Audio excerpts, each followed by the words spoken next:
প্রধানমন্ত্রী নরেন্দ্র মোদী দমদম বিমানবন্দরে নামার পর সোজা চলে আসবেন এই যশোর রোড মেট্রো স্টেশনে। তারপর তিনি ইয়েলো লাইনের যে ইয়েলো লাইন রয়েছে সেই ইয়েলো লাইনের উদ্বোধন করবেন এবং একই সঙ্গে তিনি এখান থেকেই এই যশোর রোড থেকে মেট্রো করে তিনি যাবেন বিমানবন্দর পর্যন্ত, আবার বিমানবন্দর থেকে ফিরে আসবেন যশোর রোড, তারপর তিনি চলে যাবেন সোজা একেবারে সভাস্থলে। তার আগে রেলের যে সমস্ত যারা কর্মী রয়েছেন, যারা এই মেট্রোতে প্রধানমন্ত্রী মোদী যে মেট্রোতে যাবেন বা সেই মেট্রোতে সওয়ার হবেন, এখানে যে সমস্ত যারা রেল কর্মী তারা প্রত্যেকেই জাতীয় পতাকা নিয়ে এই মুহূর্তে তারা হাজির হয়েছেন এবং জাতীয় পতাকা নিয়ে হাজির হয়েছেন এবং তারা একই সঙ্গে বারবার প্রধানমন্ত্রী মোদীর নামে তারা জয়ধ্বনি দিচ্ছেন, সেই ছবিটাও তারা দেখা যাচ্ছে। এবং আমি তোমাকে দেখাবো এই মুহূর্তে ঠিক একেবারে যশোর রোড মেট্রো স্টেশনের বাইরের যে ছবিটা, সেই বাইরের ছবিটা দেখলেই বুঝতে পারবে যে প্রধানমন্ত্রী মোদীর যেমন বড় বড় কাট আউট রাখা হয়েছে গেটের বাইরের দিকে, প্রধানমন্ত্রী মোদীর বড় কাট আউট রাখা রয়েছে, মেট্রো স্টেশনের ভিতরেও মোদীর কাট আউট রয়েছে। ঠিক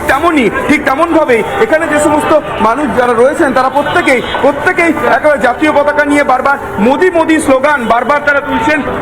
মানে সাধারণের জন্য তো খুবই ভালো হলো, সময় বাঁচবে মানুষের, সেটাই সবাই এখন খুশি। বিশেষ করে আমরা যারা হাওড়ায় যাতায়াত করি, হাওড়া থেকে শিয়ালদায় যে বাসের যে যন্ত্রণাটা বিশেষ করে 1 ঘন্টা 1.5 ঘন্টা লেগে যায়, সেইটা আমাদের কাছে একটা মানে সত্যি আনন্দের বিষয়।